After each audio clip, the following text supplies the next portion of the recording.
You look fine, you reply to messages. You show up to work. You laugh when you're supposed to. When someone asks how you're doing, the answer comes out automatically.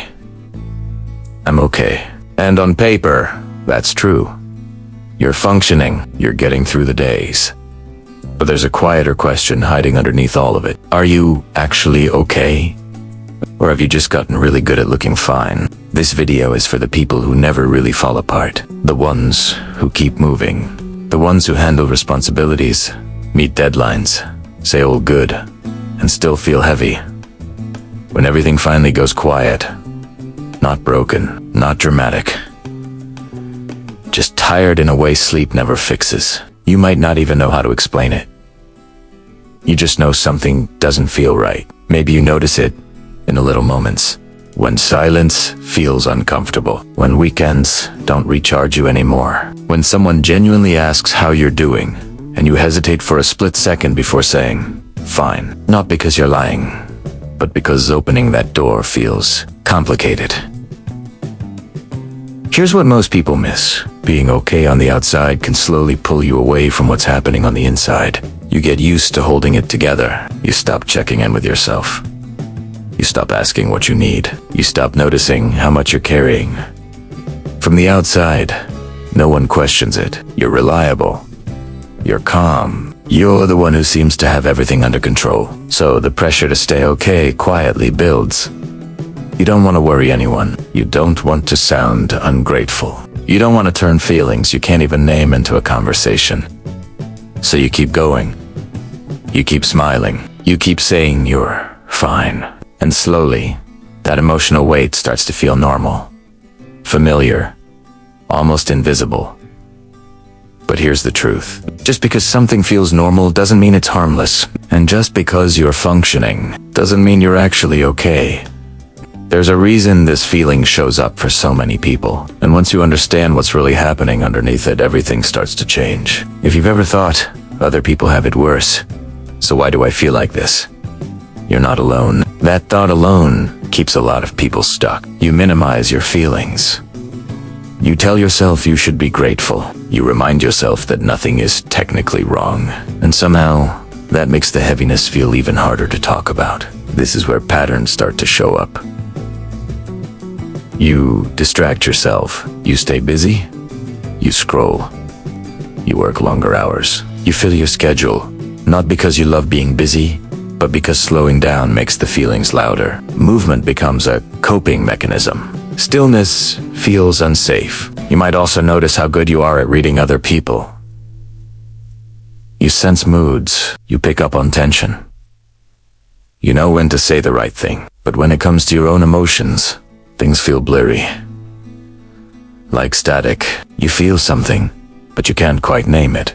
Psychologists have a term for this. In 2011, psychologist Torsten N. Wiesel conducted a study in Berlin, Germany, focusing on adults who appeared emotionally stable but reported chronic emotional numbness. The study looked at how emotional suppression affects long-term well-being. Participants were mostly working professionals in their 30s and 40s. What they found was simple but powerful. Suppressing emotions didn't make them disappear. It just delayed them. Over time, the delay showed up as exhaustion, detachment, and a constant low-level heaviness.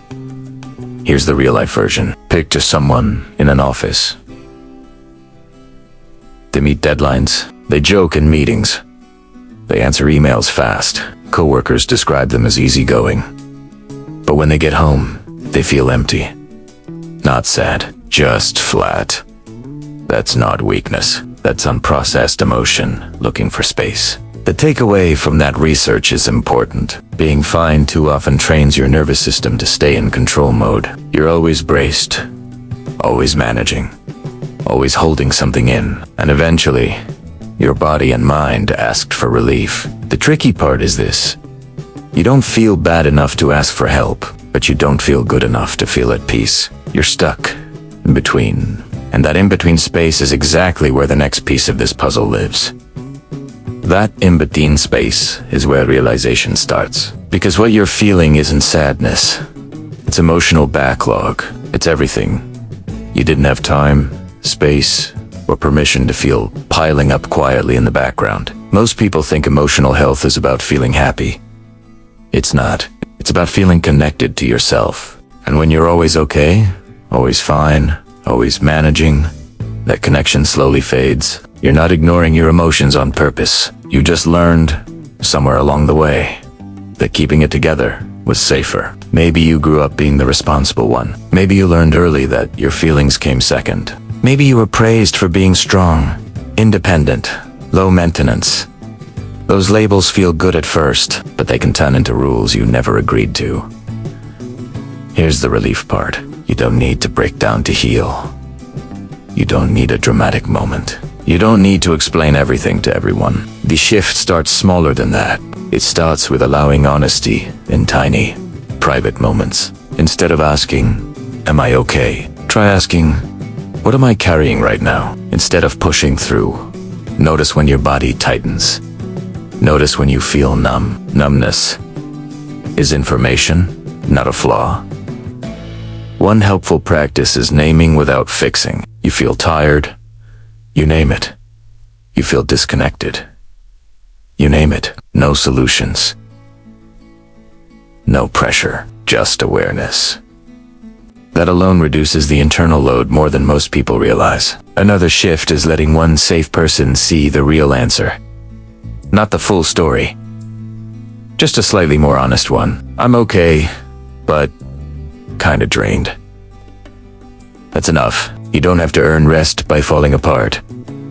The goal isn't to stop functioning, it's to stop abandoning yourself while you function. When you give your emotions somewhere to land, they stop banging on the door. And once that door cracks open, something unexpected happens.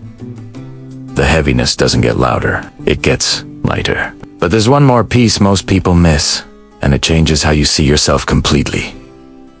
Here's the core idea to remember. You are not broken for feeling okay, but not really. You're human in a system that rewards performance and ignores internal weight. That heaviness isn't a sign of failure. It's a signal asking for attention, not judgment. Relief comes when you stop treating your emotions like problems and start treating them like messages. You don't rush them.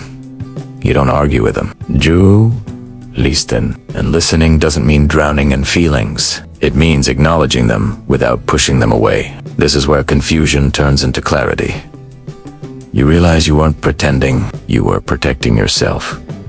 You did what worked at the time. And now, you're allowed to update the strategy. You can still be reliable.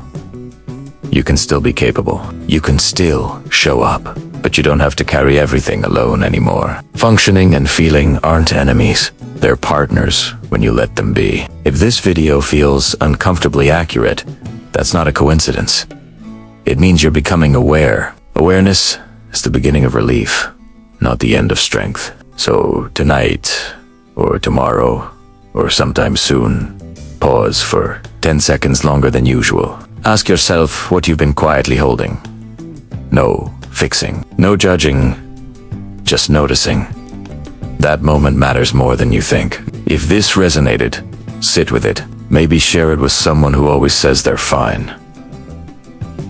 Not to explain anything, just to let them feel seen. There's a deeper layer to this conversation, one about why certain people carry emotional weight silently and how to release it without losing themselves. That's a story worth exploring. And when you're ready, it'll still be here,